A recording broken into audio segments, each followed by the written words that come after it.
Episode की शुरुआत में हम नुआन को देखते हैं जो कि हांचे को याद कर रही थी, इसलिए वो उसकी आईडी खोलकर देखती है। जहाँ उसकी पोस्ट देखकर वो समझ जाती है कि वो बिजनेस ट्रिप पर गया हुआ है, इसीलिए वो उसमें कमेंट करती है। इधर हांचे जब उसका कमेंट पढ़ता है तो वो उसे मैसेज करके पूछता है कि क्या तुम सो गई, जिसे पढ़कर नुआन सोचती है कि कहीं उसका अकाउंट कोई और तो हैंडल नहीं कर रहा, पर फिर वो रिप्लाई करती है कि मैं तो फेरी व्हील पर हूँ, जो पढ़कर हांचे समझ जाता है कि वो गेम की बात कर रही होगी। जिसके बाद वो भी उस गेम को डाउनलोड करके खेलने लगता है, जहाँ गेम में उसे नुआन का कैरेक्टर मिल जाता है और फिर दोनों एक दूसरे को मैसेज करते हुए गेम खेलने लग जाते हैं। अगले दिन हम नुआन को उसकी कंपनी में देखते हैं, जहाँ पर उसे बाकी दोनों इंटर्न्स के साथ पैम्पलेट्स बांटने थे और उन शॉप्स की रिपोर्ट तैयार करनी थी, पर उन दोनों के मुकाबले नुआन को ज्यादा शॉप्स मिलती है। जिसके बाद नुआन एक एक करके उन शॉप्स पर जाती है। फिर बारी आती है उस शॉप की जहाँ पर वो काम किया करती थी। उसे यहाँ पर देखकर सभी लोग काफी ज्यादा खुश हो जाते हैं। नुआन बताती है कि मैं यहाँ पर सेल्स स्टेटस चेक करने के लिए आई हूँ। फिर ये लोग यहाँ पर काम की बातें करने लग जाते हैं। दूसरी तरफ हम हांचे को देखते हैं, जहाँ पर उसकी टीम आपस में बात कर रही थी कि अगर तुम उसे इग्नोर करो तो तुम्हें उसे मनाना पड़ता है,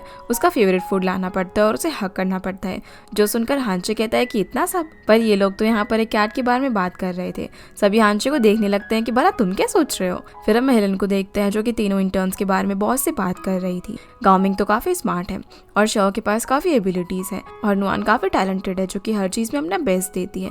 पर बॉस हेलन को अभी उन्हें और ऑब्जर्व करने के लिए कहता है। सीनम नुआन पर आता है, जिसे हेलन आज बिजनेस पर्पस के लिए डिनर की लोकेशन भेजती है। दूसरी तरफ हम शू को देखते हैं, जिसे डायरेक्टर उसकी एक्टिंग दिखाता है और बताता है कि भले ही मैं और तुम्हारे डैड अच्छे दोस्त हो, मगर एक्टिंग में स्किल्स होना चाहिए जो कि तुम्हारे पास नहीं है। ये सुनकर शू को काफी बुरा लगता है। डायरेक्टर कहता है कि अगर मैं चाहता तो तुम्हें कोई भी बड़ा रोल दे सकता हूँ, पर इस सब का क्या फायदा, क्योंकि जो रिक्वायर्ड स्किल्स है वो तुम्हारे पास है ही नहीं। सीन अब शिफ्ट होता है और हम नुआन को देखते हैं जो कि डिनर की लोकेशन पर पहुंच चुकी थी। इधर हम हांचे को देखते हैं जो कि उसी क्लब में गया हुआ था और वो गाओमिंग की बातें सुन लेता है, जिससे उसे पता चल जाता है कि नुआन भी यहाँ पर आई हुई है। दूसरी तरफ शू जो कि आज की डायरेक्टर की बात को लेकर काफी अपसेट थी, वो काफी ज्यादा ड्रिंक कर लेती है। तभी वो ली का मैसेज देखती है, जिसमें उसे बताता है कि वो कहाँ पर है। अब ली तो वहाँ पर अपनी टीम और हांचे के साथ था, पर शू उसके पास वहाँ पर आ जाती है और हांचे भी नुआन से मिलने के लिए वहाँ से चला जाता है। सीन अब डायरेक्टर फू पर आता है, जिन्हें शाओ गेस्ट से इंट्रोड्यूस करवाकर वहाँ से चली जाती है। यहाँ पर गेस्ट हू नुआन को गाना गाने के लिए कहता है, जिस पर फू कहता है कि मैं गाना गाता हूँ, पर वो गेस्ट तो नुआन के पीछे ही पड़ गया था, इसलिए वो गाना गाना शुरू करती है। दूसरी तरफ हम ली को देखते हैं जो कि शू को ढूंढता हुआ वहाँ पर पहुँच जाता है और जब वो उसे अपने साथ चलने के लिए कहता है तो शू मना कर देती है। वो बोलती है कि पहले ये सारी ड्रिंक्स खत्म करो फिर मैं तुम्हारे साथ चलूंगी। इसलिए अब ली सारी ड्रिंक्स खत्म करता है और फिर शू को अपने साथ ले जाता है। सीना वापस से नुआन पर आता है, जिसका गाना सभी को काफी ज्यादा पसंद आता है और फू उसकी काफी तारीफ भी करता है, जिसे इस तरह हांचे बाहर से देख रहा था और गुस्से में अपने रूम में चला जाता है, जहाँ पर उसकी टीम काफी हैरान हो जाती है कि आखिर इससे क्या हो गया। इधर जब हू नुआन को और ज्यादा ड्रिंक करवाता है तो उसकी तबीयत काफी ज्यादा खराब हो जाती है, इसलिए वो वॉशरूम की तरफ भागती है और जब वो फ्रेश होकर बाहर आ रही थी तभी उसे हू का ड्राइवर मिलता है, जो उसे बताता है कि हू ने आपको अपनी कार में वेट करने के लिए कहा है। जिस बात से वो समझ जाती है कि वो किस तरीके का इंसान है, इसलिए वो ड्राइवर से वो बैग लेकर भागते हुए हू को ढूंढने लगती है और जब वो उसे मिलता है तो नुआन उसे हिट कर देती है और पूछती है कि क्या अगर मैं तुम्हारी बेटी होती तब भी तुम मेरे साथ यही सब करते। जो सुनकर वो गुस्से में उस पर चिल्ला पड़ता है और उसे मारने के लिए हाथ आगे बढ़ाता है, लेकिन इतने में ही हांचे वहाँ पर आकर नुआन को बचा लेता है और हू को अंदर ले जाकर बहुत मारता है। हांचे फिर बाहर आकर नुआन का हाथ पकड़कर उसे अपने साथ ले जाता है। तभी उसकी टीम वहाँ पर पहुंच जाती है, जिन्हें कुछ भी समझ नहीं आ रहा था कि आखिर ये आदमी कौन है और वो लड़की कौन है जिसके लिए हांचे ने इसे मारा। इधर हम शू को देखते हैं जो कि आज डायरेक्टर की बातें उसे काफी ज्यादा दुखी थी और वो रोने लगती है कि मेरे पास कोई भी टैलेंट नहीं है, पर यहाँ पर उसे कंसोल करता है और कहता है कि तुम भी एक दिन जरूर शाइन करोगी। सीना फिर से हांचे पर आता है जो कि नुआन को घर लेकर आ गया था। वो उससे पूछता है कि तुम यहाँ पर क्या कर रही थी, तो नुआन बताती है कि मैं अब हान के साथ नहीं बल्कि होको कंपनी के साथ काम कर रही हूँ। जो सुनकर वो उसे रिजाइन करने के लिए कहता है तो नुआन पूछती है कि क्या तुम मुझे सैलरी दोगे, और वो कहती है कि मुझे कोई भी फर्क नहीं पड़ता कि मैं शॉप में कपड़े बेचूं या फिर एक शॉप से दूसरी शॉप पर भागूं, मेरा जो मन करेगा मैं वो करूंगी। इतना कहकर वो रोने लग जाती है, क्योंकि वो इस बात से भी काफी घबरा गई थी कि कहीं वो इस सब से गिव अप ना कर दे। जिसे इस तरह देखकर हांचे उसके बाल ठीक करता है और उसे कंसोल करने लगता है। नुआन बोलती है कि मेरे पास तो एक आइडल बनने तक का टैलेंट नहीं है, तो हांचे उसे गले लगा लेता है। सीना फिर से शू और ली पर आता है, जिन्होंने काफी ज्यादा ड्रिंक कर ली थी और वो रात से भर काफी ज्यादा एंजॉय करते हुए घर पहुंचते हैं, जहाँ शू तो उसे देखने लगती है और उसे किस कर देती है। पर ली उससे दूर हट जाता है और पूछता है कि क्या तुम जानती हो कि मैं कौन हूँ, तो शू उसका नाम लेती है और कहती है कि तुम ली हो। फिर जब वो शू को बेड पर सुला रहा होता है तो वो उसे हक कर लेती है और दोनों साथ में नाइट स्पेंड करते हैं। अगली सुबह जब शो की आंख खुलती है तो उसे पिछली रात का कुछ भी ठीक से याद नहीं होता, लेकिन जब उसे रियलाइज होता है कि ये उसने क्या कर दिया, तो वो काफी ज्यादा परेशान हो जाती है। फिर जब वो रूम से बाहर आती है तो देखती है कि लू उसके लिए ब्रेकफास्ट बना रहा था, जो देखकर वो उसे अवॉइड करने की कोशिश करती है। पर ली खुद उसके पास जाकर उसे पिछली रात के बारे में बताने लग जाता है कि अगर हांचे को पता चला कि तुमने इतनी ड्रिंक कर ली थी, शू बोलती है कि प्लीज उसे मत बताना वरना बहुत ज्यादा प्रॉब्लम हो जाएगी। और जब वो उसे कल रात के बारे में और ज्यादा बात करने लगता है तो शू उसकी बात को बार बार काट देती है। ली उसे प्रॉमिस मांगता है कि वो आगे से कभी भी इतनी ज्यादा ड्रिंक नहीं करेगी, और अगर वो ऐसा करती भी है तो प्लीज मुझे मत बुलाना अपनी हेल्प करने के लिए। तो शू हंसते हुए उसे प्रॉमिस करके चली जाती है, लेकिन उसके जाने के बाद ली की आंखों से आंसू आने लग जाते हैं, क्योंकि कल जो कुछ भी हुआ था शू ने अपनी मर्जी से नहीं बल्कि नशे की हालत में किया था। इसके बाद हम नुआन को देखते हैं जो फू से कहती है कि कल हू को मारने के लिए मैं अपने रिजाइन देने के लिए तैयार हूँ। पर डायरेक्टर फू पूछता है कि आखिर तुम्हारी गलती क्या थी, तो नुआन बताती है कि मैं अपने क्लाइंट की प्रेफरेंस को प्रायोरिटी नहीं दे पाई। वो पूछता है कि अगर हम तुम्हें दोबारा चांस दें तो क्या तब भी तुम यही हरकत करोगे, जिस पर नुआन हाँ कहती है और रोते हुए कहती है कि मेरी कोई भी गलती नहीं है, जो देखकर वो हंसने लग जाता है और कहता है कि गलती मेरी ही थी जो मैं हूँ को बर्दाश्त करता गया। फिर वो नुआन को वापस से उसके डेस्क पर जाने के लिए कहता है, जहाँ बाहर गाओमिंग और श्याओ उनकी बातें सुन रहे थे, और देखते ही देखते ये बात पूरी कंपनी में फैल जाती है कि फू नुआन की इतनी केयर करता है। फिर हम नुआन और श्याओ को एक साथ में देखते हैं, जहाँ पर श्याओ उसकी काफ़ी तारीफ करती है कि मुझे नहीं पता था कि तुम अपने प्रिंसिपल्स की इतनी पक्की होगी और तुमने जो कुछ भी किया वो एकदम सही था। जो सुनकर नुआन उसे गले लगा लेती है, पर श्याओ पीछे हट जाती है और कहती है कि तुम भूलना मत हम राइवल्स हैं। इतने में ही नुआन को शू का मैसेज आता है जो कि उससे मिलना चाहती थी, और क्योंकि नुआन को भी उससे कुछ बात करनी थी इसलिए दोनों मिलने का प्लान बनाते हैं। सीन अब शिफ्ट होता है और हम हांचे को देखते हैं जो कि अपना काम कर रहा था। इतने में उसे हॉटपॉट की आवाज़ आने लग जाती है, और जब वो वापस आकर देखता है तो उसे नुआन की बात याद आती है कि हॉटपॉट अब काफ़ी मोटी होती जा रही है। जिसके बाद हम नुआन और लिंजॉय को देखते हैं जो कि शू के साथ डिनर कर रही थी, जहाँ शू से बोलती है कि उसकी एक फ्रेंड ने ना अपनी फ्रेंड के साथ एक्सीडेंटली कुछ कर दिया है। इस पर नुआन पूछती है कि आखिर क्या कर दिया है, तो लिंजॉय पूछती है कि क्या वो दोनों इंटीमेट हुए हैं। जो सुनकर नुआन काफ़ी शौक हो जाती है और पूछती है कि आखिर वो ऐसा कैसे कर सकती है। शू बताती है कि उसकी फ्रेंड तो उस लड़की को अपने लिटिल ब्रदर की तरह मानती है और वो दोनों बचपन से एक दूसरे को जानते थे। तो नुआन बोलती है कि तब तो उसे उस लड़के के बिहेवियर को नोटिस करना चाहिए और उसके ओपिनियन को जानना चाहिए। फिर शू लिंजॉय से पूछती है कि क्या मेरे भाई के साथ तुम्हारी बात आगे बढ़ी, पर वो इतने ज़्यादा बिजी रहती है कि उसे टाइम ही नहीं मिलता। और यहाँ बातों ही बातों में नुआन बताती है कि कल हांचे ने किस तरह उसकी मदद की, जो सुनकर शू काफ़ी शौक हो जाती है और कहते हैं कि तुमने मुझे पहले क्यों नहीं बताया। जिस पर लिंजॉय कहती है कि तुम तो कल उस लिटिल ब्रदर के साथ एंजॉय करने में बिजी थी, तो भला वो कैसे बताती, क्योंकि इन लोगों को पता था कि यहाँ पर शू अपने बारे में ही बात कर रही है।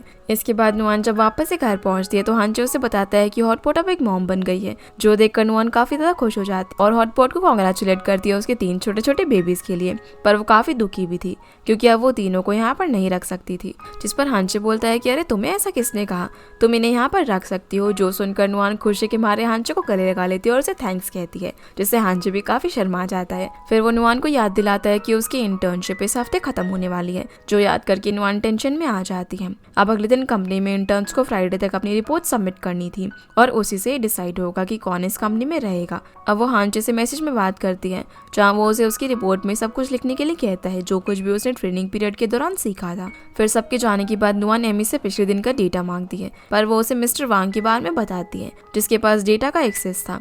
इसलिए नुआन उनके पास गिफ्ट बॉक्स लेकर जाती है और उसे सारा डेटा कलेक्ट कर लेती है। फिर वो घर पहुंचकर अपनी रिपोर्ट पर काम शुरू कर देती है। तभी वहाँ पर हांचे आ जाता है और उसे बताता है कि पिछले साल का डेटा इस साल से काफी अलग होगा, जिसे वहाँ पर अचानक देखकर नुआन पूछती है कि तुम अभी तक सोए नहीं, जिसके जवाब में वो बताता है कि तुम शोर ही इतना कर रहे हो कि मेरी नींद खुल गई। नुआन फिर वहाँ पर आके केक को देखकर काफी खुश हो जाती है, जिसे हांचे ने अपने हाथों से बनाया था, और नुआन उसे वापस से अपने रूम में भगा देती है और उस केक को देखकर काफी ज्यादा खुश हो जाती है। अगले दिन कंपनी में सभी इंटर्न्स की रिपोर्ट को फू देखता है।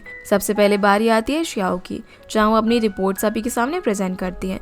वो बताती है कि ये ब्रांड काफी आउटडेटेड है और इसे खुद को अपग्रेड करना होगा, जो सुनकर काफी एम्प्लॉइज बातें बनाने लग जाते हैं कि क्या ये अब हमें सिखाएगी। फिर बारी आती है गाओमिंग की, जो कि कंपनी की बहुत ज्यादा तारीफ किए जा रहा था। वो कहता है कि मैं उस कंपनी में जी जान से काम करूंगा और ओवर टाइम करूंगा, जिसकी ऐसी बातें सुनकर सभी लोगों की हंसी नहीं रुक पा रही थी। अब जब नुआन की बारी आती है तो अपनी रिपोर्ट में बताती है कि जितने भी स्टोर्स में मैं गई थी वहाँ पर लार्ज साइज काफी डिमांड में था और ज्यादा स्टोर्स में वो आउट ऑफ स्टॉक था, जिसका मतलब ये है कि हमारा ब्रांड ऐसी लड़कियों को भी पसंद है जो कि ओवरवेट है, पर हमारे पास वो साइजेस की प्रोडक्शन उतनी नहीं है। जिसकी बातें सभी लोग बहुत ध्यान से सुनने लगते हैं। जिसके बाद उन्हें रिजल्ट का वेट करने के लिए कहा जाता है। जहाँ नुआन पानी पी रही थी तभी उसे गाओमिंग की आवाज़ आती है, जो चिल्लाकर कह रहा था कि मैं यहाँ से काम छोड़ रहा हूँ, और वो वहाँ से चला जाता है। जय शाओ उसके पीछे जा रही थी पर नुआन उसे रोकती है और बोलती है कि अगर मैं गाओमिंग की जगह होती तो मुझे तुम्हारी सिंपैथी की कोई जरूरत नहीं होती। इसका मतलब गाओमिंग को छोड़कर उन दोनों का सिलेक्शन जॉब के लिए हो चुका था। जब नुआन अपने डेस्क पर जाती है तो उसे हानचे का मैसेज आता है जो उसे उसके सक्सेस के लिए डिनर ऑफर करता है, जिस चीज के लिए नुआन उसे थैंक्स भी कहती है। फिर हम नुआन को हान के साथ देखते हैं जो कि कुछ लड़कियों को डांस करता हुआ देखकर अपनी ट्रेनिंग के दिनों को याद कर रही थी। हान यहाँ पर उसे उसके लिए गिटार प्ले करने के लिए कहता है जिसकी ट्यून पर वो अपना लिखा हुआ गाना भी गाता है। इतने में गो वहाँ पर आ जाती है जो कि अपना फोन ले जाने के लिए आई थी। हान फिर यहाँ पर नुआन को डिनर पर चलने के लिए कहता है पर नुआन बोलती है कि मुझे तो तुम्हारा गाना सुन के ही काफी मजा आ गया और इसकी कोई जरूरत नहीं है। तो हान यहाँ पर उसे पकड़ लेता है और उसे बोलता है कि तुम मुझे कोई भी बात बता सकती हो, जिसकी ये बात तो उसे समझ नहीं आती। पर वो उसे यहाँ पर सारी बातें बताने लग जाती है कि कैसे हानचे उसकी कैट्स को घर में रखने के लिए मान गया है। पर यहाँ हम देखते हैं कि कोई इन दोनों की चुपके से फोटोज क्लिक कर रहा था। अब जब नुआन घर पहुंचती है तो हानचे ने पहले से ही उसके लिए नूडल्स बनाकर रखे हुए थे, जो देखकर वो काफी सरप्राइज हो जाती है। ये दोनों अब साथ में मिलकर खाना खाते हैं और फिर कैट्स का ध्यान रखते हैं। तभी डोरबेल बजती है और जब नुआन दरवाजा खोलती है तो हान उसके लिए क्रेफिश लेकर आया हुआ था क्योंकि वो उसे डिनर पर नहीं ले जा पाया था और ये उसकी इंटर्नशिप को पास करने के लिए था। उसी वक्त हानचे वहाँ पर आता है और बोलता है कि उसकी सेलिब्रेशन हम लोग पहले ही कर चुके हैं। इतने में शिव भी वहाँ पर आ जाती है और उन्हें अंदर लेकर जाती है। वो इन लोगों न्यूज की हेडलाइंस दिखाती है जहाँ पर किसी ने हान और नुआन की फोटोज क्लिक करके वायरल कर दी थी कि ये दोनों कपल्स हैं। तभी हान को कंपनी से फोन आता है जो कि उसे उसी वक्त वहाँ पर बुलाते हैं, इसलिए उसे वहाँ से जाना पड़ता है जहाँ कंपनी में उसके बॉस उसे काफी डांट रहे थे क्योंकि उन्होंने पहले उसे फोन किया था। जान लियू बोलता है कि हान अभी इतना फेमस नहीं हुआ है और इससे कंपनी को बहुत ज्यादा लॉस भी होने वाला है। पर बॉस को इस बात की फिक्र थी कि कहीं उनकी मेहनत खराब ना हो जाए क्योंकि हान को यहाँ तक लाने में उन्हें 4 साल की मेहनत लगी थी। दूसरी तरफ नुआन लोगों के कमेंट्स पढ़कर काफी परेशान हो रही थी तो शू कहती है लोगों को ऐसी स्टोरीज पढ़ने में काफी मजा आता है। इतने में उसे हान का कॉल आता है जो बताता है कि इस मैटर को मेरी कंपनी देख लेगी, तुम्हें किसी भी तरह के कमेंट्स पर ध्यान देने की जरूरत नहीं है और मैटर सॉल्व होने तक वो उसे नहीं मिल सकता। अगले दिन हम नुआन को उसकी कंपनी की मीटिंग में देखते हैं जहाँ पर फोन लोगों लेटेस्ट डिजाइन के बारे में बता रहा था और सभी लोग न्यू डिजाइन की प्रमोशन पर काम कर रहे थे।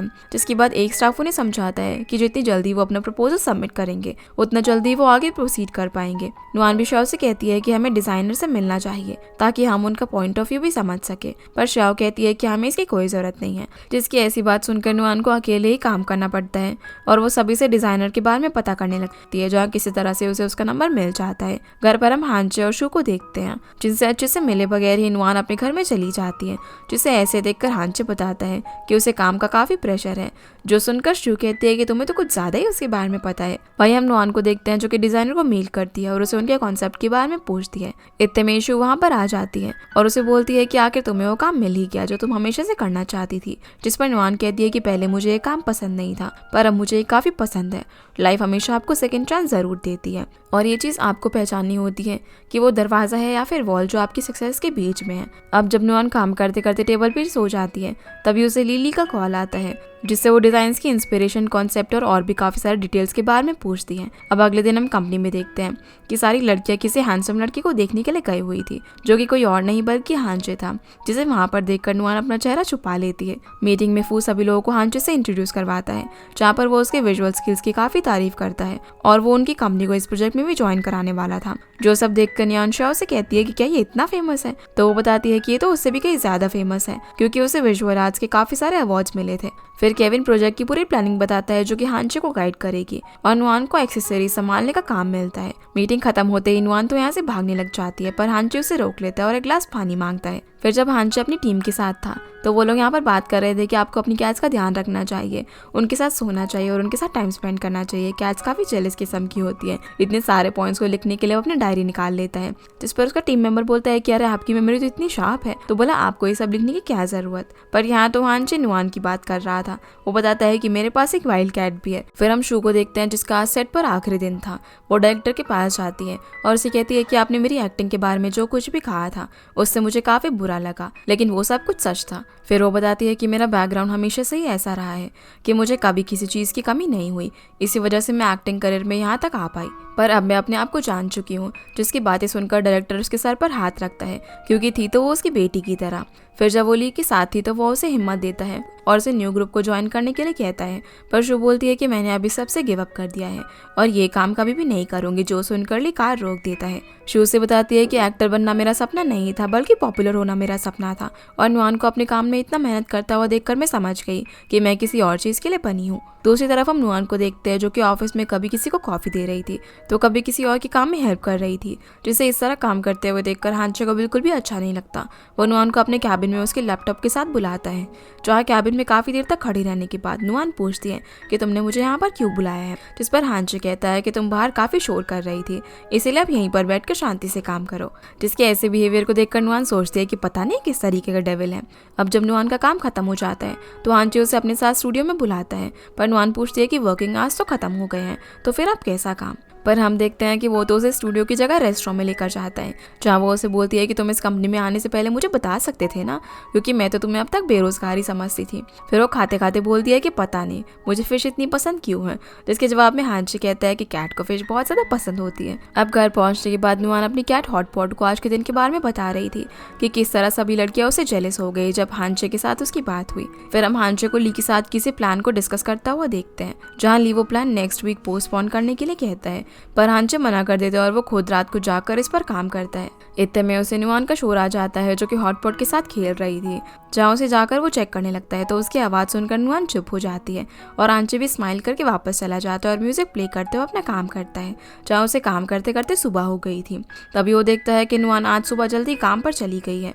पर हम नुआन को एक फ्लावर शॉप पर देखते हैं, जहाँ से वो फ्लावर्स लेकर स्टूडियो में पहुंचती। वो बताती है कि ज्वेलरी की फोटोज के लिए फ्लावर्स उसने लिए हैं, पर अभी तो क्लोथ्स का शूट चल रहा था जो हांचे शूट कर रहा था और नुआन यहाँ पर उसे ही देखे जा रही थी। सीन अब शिफ्ट होता है और हम हान को देखते हैं, जो कि मास्क लगाकर नुआन से मिलने के लिए जा रहा था, पर लियो उसे देख लेता है और उसे समझाता है कि तुम मेरे छोटे भाई की तरह हो और एक आइडल की लाइफ सबसे अलग हो, क्योंकि वो अपने फैंस को ड्रीम दिखाता है और आइडल इतना ज़्यादा स्ट्रांग भी नहीं होता, क्योंकि किसी भी तरह की कॉन्ट्रोवर्सी उसके ड्रीम को तोड़ सकती है।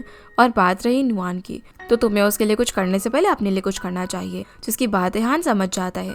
सीना वापस से नुआन पर आता है, जहाँ शूट के दौरान हांचे को कुछ कमी लग रही थी, तो शियाओ नुआन के पास जाकर उससे कुछ फूल मांग लेती है और नुआन मना भी नहीं कर पाती, पर शियाओ हर थोड़ी देर में आकर उससे फ्लावर्स ले जाती है, जो सब देखकर उसे बिल्कुल भी अच्छा नहीं लगता, क्योंकि जो फूल वो अपने शूट के लिए लेकर आई थी वो उसके पास अब बचे ही नहीं थे। फिर शूट करते करते अब रात के 8 बज चुके थे और ये लोकेशन उन्हें 9 बजे तक खाली करनी थी, जिसके बारे में नुआन शियाओ से बात भी करती है, पर वो कहती है कि ऑर्नामेंट्स का शूट तो कल भी हो सकता है, क्योंकि क्लोथ ज्यादा इंपॉर्टेंट है, जो सुनकर नुआन खुद ही कुछ करने लगती है। अब जब हांचे का शूट खत्म हो जाता है तो नुआन उसके पास जाकर अपना शूट करने के लिए कहती है, पर शियाओ कहती है कि 9 बजने वाला है, इसीलिए अब हम कल शूट करेंगे।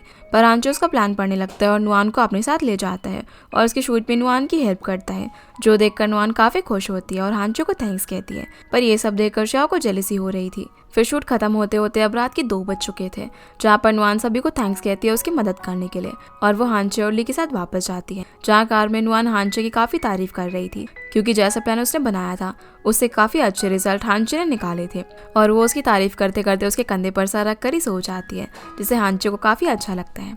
अगले दिन कंपनी में हेलन और फूकल के फोटोशूट की फोटोज को देख रहे थे, जो कि उन्हें काफी ज्यादा पसंद आती है। हेलन बताती है कि एचआर डिपार्टमेंट पूछ रहा था कि शियाओ और नुआन में से किसको परमानेंट रखना है, क्योंकि दोनों ही काफी टैलेंटेड थे, तो फोर्स का फैसला हेलन पर छोड़ देता है। इधर हम देखते हैं कि शियाओ ने हांचे को उसकी हेल्प के लिए लंच पर इन्वाइट किया था। उनमें से एक कहती है कि अरे नुआन ने भी तो तुम्हारी काफी हेल्प की थी, तो भला तुम उसे क्यों नहीं ले जा रहे, पर नुआन मना कर देती है और बोलती है कि मैं बॉइल्ड चिली फिश ही खा लूंगी, तुम लोग जाओ। जो सुनकर हांचे उसके पास जाता है और उसे बॉइल्ड चिली फिश खाने चलने के लिए कहता है। ये देखकर चाओ का चेहरा लटक जाता है। फिर हम रेस्टोरेंट में देखते हैं, जहाँ की सारी लड़कियां हांचे को ही घूरे जा रही थी कि वो कितना हैंडसम है। इतने में हांचे सबके सामने नुआन को खुद सर्व करता है, जो देखकर सबके होश ही उड़ जाते हैं। तो नुआन बात घुमाने के लिए कहती है कि बाकी बचा हुआ खाना मैं पैक करवा लेती हूँ। इतने में हांचे कहता है कि फ्रिज में जगह नहीं है, इसीलिए अब नुआन को यहाँ पर सभी को बताना पड़ता है कि ये मेरा लैंडलॉर्ड है, जो सुनकर सभी लोग काफी ज्यादा शौक रह जाते हैं। वही कंपनी में हम देखते हैं कि फू और बाकी डायरेक्टर्स और प्रेसिडेंट लियो को हांचे की फोटोग्राफी स्किल्स काफी ज्यादा पसंद आती है। इतने में डिजाइन डिपार्टमेंट की डायरेक्टर बताती है कि मुझे मेरे डिपार्टमेंट के लिए एक असिस्टेंट चाहिए, पर एचआर ने पिछले 2 महीने से इस पर कोई भी ध्यान नहीं दिया। लियो इस प्रॉब्लम को जल्दी सॉल्व करने के लिए कहता है, और जब सब चले जाते हैं तो लियो फू को रोक कर कहता है कि शाओ के डैड का उन्हें कॉल आया था और वो चाहते हैं कि शाओ ही इस कंपनी में रहे। दूसरी तरफ हम नुआन को देखते हैं जो कि हांचे से पूछती है कि तुमने सबके सामने ये रिवील क्यों किया कि हम एक दूसरे को जानते हैं, जिस पर हांचे कहता है कि यही तो सच है। पर नुआन गुस्सा करके कहती है कि अब सभी को ये लग रहा है कि हम रिलेशनशिप में हैं और अब तुम दोबारा से इस कंपनी में मत देखना। सीन अब डिजाइन डिपार्टमेंट में आता है जहाँ पर उनकी मॉडल किसी वजह से नहीं आ रही थी और सभी को डर लग रहा था कि अगर लिली को पता चल गया तो काफी प्रॉब्लम हो जाएगी। इतने में नुआन वहाँ पर किसी काम से आ जाती है जिसे देखकर वो स्टाफ उसे ही अपना मॉडल बना लेती है। तभी लिली भी वहाँ पर आ जाती है जो कि नुआन पे कपड़े का डिजाइन देखकर उसमें करेक्शन बताती है, पर नुआन तो काफी घबराई हुई थी। अगले सीन में हम नुआन को घर पर देखते हैं। तभी हांचे वहाँ पर नुआन उससे पूछती है कि अगर मुझे डिजाइनिंग सीखनी होगी तो इसकी क्या कंडीशन होगी। हांचे अब एक एग लेकर आता है और उसे कहते हैं कि अगर 3 दिन में तुम इस एग को परफेक्टली ड्रॉ कर लोगी तो तुम डिजाइनिंग कंटिन्यू रखना वरना छोड़ देना। नुआन अब उस एग को देखने लगती है और ड्रॉ करना शुरू कर देती है, पर वो जल्दी ही हार मान लेती है, जो देखकर हांचे उसे समझाता है कि लर्निंग का मतलब 100% सक्सेस नहीं होता, पर सक्सेस बिना लर्निंग के मिल भी नहीं सकती। अगले दिन नुआन कंपनी में फू के पास जाकर कहती है कि कल मैंने सारी बातें सुन ली थी जब एचआर आपको बता रहे थे कि डिजाइन डिपार्टमेंट में ऑलरेडी 5 असिस्टेंट थे पर उन्होंने परेशान होकर काम छोड़ दिया है। नुआन फिर बताती है कि मैं डिजाइन डिपार्टमेंट में असिस्टेंट का काम करना चाहती हूँ, जो सुनकर फू स्माइल करता है और पूछता है कि क्या तुम मार्केटिंग डिपार्टमेंट में अनकंफर्टेबल फील कर रही हो। पर नुआन कहती है कि ऐसी कोई भी बात नहीं है। वो उन्हें थैंक्स कहती है कि अब तक उन्होंने उसे सपोर्ट किया। फू बताता है कि डिजाइन डिपार्टमेंट के डायरेक्टर लिली काफी ज्यादा डिमांडिंग है, जिसके चलते काफी असिस्टेंट पहले ही काम छोड़कर जा चुके हैं। दूसरी तरफ हम हांचे को उसकी डॉक्टर के पास देखते हैं जिसे वो बताता है कि मैंने एक बिल्ली को पेट बनाया है। डॉक्टर जब इसका रीजन पूछता है तो हांचे बताता है कि उसके फड़ना काफी स्मूथ होते हैं, वो काफी गुस्सा करती है, कभी कभी बच्चों की तरह बिहेव करती है। पर हांचे यहाँ पर कैट की नहीं बल्कि नुआन की बात कर रहा था, जो देखकर डॉक्टर कहता है कि पेट्स हमेशा एक हीलिंग इफेक्ट देते हैं जो कि तुम्हारी हेल्थ के लिए काफी बेनिफिशियल भी है। अब जब हांचे घर में पहुंचता है तो देखता है कि नुआन किचन के अंदर खाना बना रही है। फिर वो अंदर जाकर नुआन को उनका एग्रीमेंट याद दिलाता है। किचन यूज करने के बाद तुरंत वो उसे साफ करना होगा। तो नुआन बोलती है कि तुम भी किसी को अब से हमारे बारे में नहीं बताओगे, जिसके लिए हान मान जाता है। फिर नुआन उसे अपने हाथों से बना हुआ केक देती है और वो उसे ये भी बताती है कि उसने अपना डिपार्टमेंट वहाँ के डिजाइनर और क्रिएटिविटी को देखकर चेंज किया है। फिर हम कंपनी के डिजाइन डिपार्टमेंट में स्टाफ को देखते हैं जो कि आपस में शर्त लगाने लगते हैं कि नुआन भी 2 हफ्तों में काम छोड़ देगी। जिसके बाद हम लिली को देखते हैं जो नुआन से पूछती है कि फ्लास्क को ज्वेलरी के साथ लगने का प्लान क्या तुम्हारा था, जिस पर नुआन खुशी खुशी हाँ कह देती है और बताती है कि ये इंस्पिरेशन मुझे आपसे ही मिली। पर ली कहती है कि ये तो काफी सिंपल आइडिया था। फिर वो नुआन से क्लोथिंग डिजाइन के बारे में काफी कुछ पूछती है, पर नुआन कुछ भी नहीं बता पाती क्योंकि उसने कभी भी इसकी पढ़ाई की ही नहीं थी। तो जानने के बाद ली कहती है कि तुम्हें तो बेसिक नॉलेज भी नहीं है। फिर वो उसे उनकी फैक्ट्री में ड्रेस की प्रोडक्शन को ऑब्जर्व करने के लिए भेजती है ताकि वो वहाँ पर काम सीख पाए, लेकिन वो फैक्ट्री की लोकेशन काफी दूर थी, इसलिए नुआन को पहुंचने में काफी टाइम लग गया था। तभी वहाँ पर फैक्ट्री का डायरेक्टर आ जाता है जो नुआन पे काफी गुस्सा करता है क्योंकि उसके डिपार्टमेंट ने प्रोसेसिंग मैनुअल्स काफी लेट भेजे थे। फिर वो उसे फैक्ट्री का पूरा प्रोसेस समझाने के लिए अपने साथ ले जाता है कि किस तरह से एक ड्रेस काफी लंबे प्रोसेस के बाद तैयार होती है, जिसकी बातें नुआन अपनी डायरी में नोट करे जा रही थी।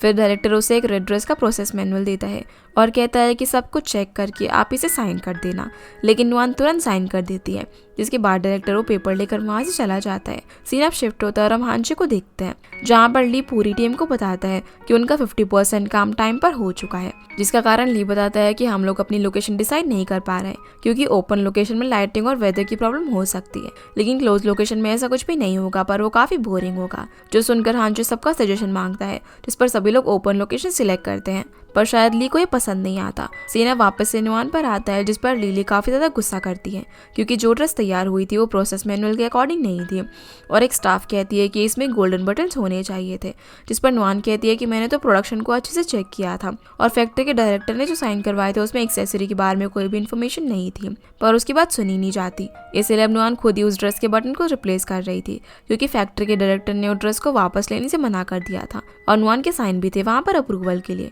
जब नुआन बटन काट रही थी तभी उसे शू का कॉल आता है जो कि उसे कुछ अर्जेंट बताना चाहती थी, पर नुआन काफी बिजी थी इसलिए वो उसे बाद में मिलने के लिए कहती है और कॉल कट कर देती है। और हम देखते हैं कि शू के हाथ में प्रेगनेंसी का रिजल्ट था जो कि पॉजिटिव था। अगली सुबह तक हम देखते हैं कि नुआन ने अपना काम खत्म कर लिया था और उसके हाथों में जख्मों के काफी निशान थे। तभी उसे हांचे का कॉल आता है जो पूछता है कि कल वो घर क्यों नहीं आई, तो वो उसे सारी बात बता देती है। फिर जब नुआन सामान लोड करके निकलने वाली थी तभी उसे बीची का कॉल आता है जो नुआन से कहती है कि लिली ने तुम्हें 10 टाइप के शेल बटन्स ढूंढने के लिए कहा है, इसलिए नुआन उन्हें ढूंढने के लिए मार्केट में जाती है जहाँ काफी ढूंढने के बाद वो 9 बटन्स को कलेक्ट कर लेती है और थोड़ा और ढूंढने के बाद उसे वो बटन भी मिल जाता है जिससे वो काफी खुश होती। तभी उसे एक शॉप पर कफलिंग्स दिखते हैं जिन्हें वो हांचे को as a gift thank you देना चाहती थी क्योंकि उसने उसकी काफी हेल्प की थी। नुआन अब लिली के पास सारा सामान लेकर पहुंचती है जिन्हें वो बताती है कि मार्केट में बटन्स ढूंढने का काम काफी टाइम लग गया। पर बीची बोलती है कि भला इसकी क्या जरूरत है, ये तो हमारे वेयर हाउस में पड़े थे। जो सुनकर नुआन के होश उड़ जाते हैं क्योंकि उसकी सारी मेहनत बर्बाद हो चुकी थी। फिर लिली उसकी तारीफ करती है क्योंकि ऐसे बटन्स उनके वेयर हाउस में भी नहीं थे। जो सुनकर वो मुस्कुराने लगती है। इसके बाद जब नुआन घर पहुंचती है तो वहाँ पर शू को देखकर काफ़ी खुश हो जाती है। पर शू से जब बात बताने लगती है तभी वहाँ पर हांचे और ली हॉटपॉट के साथ आ जाते हैं, जिसके बाद वो चारों साथ में बैठकर खाना खाते हैं। जहाँ नुआन ली से पूछती है कि आखिर आज तुम इतना चुप कैसे हो, तुम तो हमेशा कुछ ना कुछ बोलते रहते हो। तभी शू किचन से कुछ सामान लेने के लिए जाती है, जिसे देख कर ली उसकी हेल्प करने के लिए आगे बढ़ता है। पर इस दौरान उसके हाथ से खाना शू के ऊपर गिर जाता है, जिस पर शू उसे काफी डांटने लगती है कि जब देखो मेरे आगे पीछे घूमते रहते हो और रात को काम के बाद हमारे घर खाना खाने आ जाते हो, क्या मेरा भाई तुम्हें सैलरी नहीं देता। जो सुनकर ली को काफी बुरा लगता है और वो यहाँ से चला जाता है। इतने में लिंजिया भी वहाँ पर आ जाती है, जिसे हांचे अंदर बुलाता है और उसे कैट्स का नाम बताने लगता है। इधर नुआन शू से पूछती है कि भला आज तुम्हें क्या हो गया है, इतना गुस्सा क्यों कर रही हो तुम। तो शू से बता देती है कि मैं प्रेग्नेंट हूँ। जो सुनकर नुआन के होश उड़ जाते हैं और वो उससे पूछती है कि क्या तुमने उसे बताया। इतने में ली दरवाजा नॉक करता है, जिसे जैसे ही नुआन खोलती है तो लिशी उसे कहने लगता है कि मैं जानता हूँ कि तुम मेरी वजह से नाराज हो, इसलिए तुम प्लीज मुझे बताओ कि मेरी गलती क्या है। जिस पर शू कहती है कि अगर तुम मेरे साथ हमेशा ऐसा ही बिहेव करते तो काफी अच्छा होता, और वो दरवाजा बंद कर देती है। फिर हम हांचे को देखते हैं जिसके हाथ से नुआन का बैग गिर जाता है, जिसमें एक बॉक्स बाहर निकलता है, जिसे जब लिंजिया खोलती है तो उसके बॉक्स के अंदर कफलिंग्स थे जो कि उसने हांचे के लिए खरीदे थे। पर यहाँ पर उन दोनों को ये देखकर ऐसा लगता है कि एच और सी का मतलब उसकी कंपनी वाला हानचेन है, जो देखकर हांचे को काफी बुरा लगता है और वो यहाँ से चला जाता है। फिर जब लिंजिया जाने लगती है तो वो नुआन से कहती है कि हान को तुम्हारा गिफ्ट काफी पसंद आएगा, पर नुआन कहती है कि वो उसके लिए नहीं है। जो सुनकर लिंजिया सोचने लगती है कि कहीं नुआन हांचे को पसंद तो नहीं करती। इधर नुआन शू को समझाती है कि उसे इस बारे में ली को बताना चाहिए क्योंकि ये सब जानने का उसका भी हक है। शू बोलती है कि मैंने तो अभी तक उसे यही कहा है कि मुझे उस रात का कुछ भी याद नहीं है और अब मैं अचानक से उसे कैसे कहूँ कि मैं प्रेग्नेंट हूँ। जिन सब बातों से शू काफी टेंशन में आ जाती है और रोते हुए नुआन को गले लगा लेती है। अगले दिन हम कंपनी में देखते हैं कि लिली स्प्रिंग और समर स्टाइल के डिजाइन की प्लानिंग कर रही थी, जहाँ पर नुआन कोसू के कुछ क्लॉथ मटेरियल लेकर आती है। पर ली कहती है कि मैंने तुम्हें नानतोंग के ओरिजिनल कोसू लाने के लिए कहा था, जिस पर नुआन कहती है कि शायद वो लोग हमें सप्लाई ना कर पाए। तो लिली उसे क्रॉस चेक करने के लिए बोलती है। फिर नुआन अब जाओ से इस बारे में पूछती है, जो उसे बोलते हैं कि सुजाओ और नानतोंग के कोसू में कोई फर्क नहीं पहचान सकता और तो और नानतोंग के कोसू को ढूंढना काफी मुश्किल होता है। जो सुनकर नुआन ली को बताती है कि उन्हें नानतोंग की जगह सुजाओ के कोसू के क्लॉथ का इस्तेमाल करना चाहिए, जिसकी ये बात सुनकर पूरा स्टाफ उसे देखने लग जाता है और लिली उस पर काफी चिल्लाती है कि वो भला दो अलग चीजों को एक कैसे कह सकती है। अब घर पर हम ली को देखते हैं जो कि हॉटपॉट को पकड़कर काफी रो रही थी। तभी वहाँ पर हांचे आता है, जिसे वो बताती है कि उसे डिजाइन डिपार्टमेंट से फायर कर दिया गया है। वो रोते हुए से गले लगा लेती है और बताती है कि मैंने सिर्फ इतना कहा था कि नानतोंग और सुजाओ सेम ही है। इतनी सी बात पर उसे काम से निकाल दिया गया।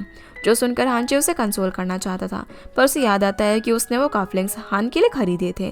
जो याद करके वो उसकी गलती ठहराता है कि जिस बार में उसे ना पता उसे नहीं बोलना चाहिए। नुआन भी यही सुनकर काफी हर्ट हो जाती है क्योंकि उसे हांचे से ये उम्मीद नहीं थी। फिर वो उसे कहती है कि हर किसी का ब्रेन तुम्हारी तरह इतना जीनियस नहीं होता और तुम क्या जानोगे कैसा होता है एक ऑर्डिनरी पर्सन के लिए सर्वाइव करना।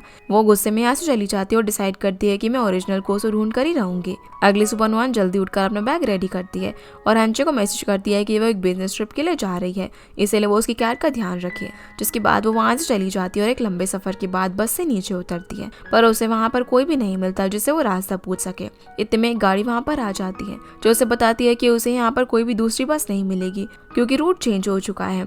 तो नुआन यहाँ से विलेज का रास्ता पूछती है, जिस पर वो आदमी कहता है कि मैं वहीं पर जा रहा हूँ, इसलिए तुम मेरे साथ आ जाओ। जिसके लिए नुआन भी मान जाती है और उसके साथ बैठ जाती है।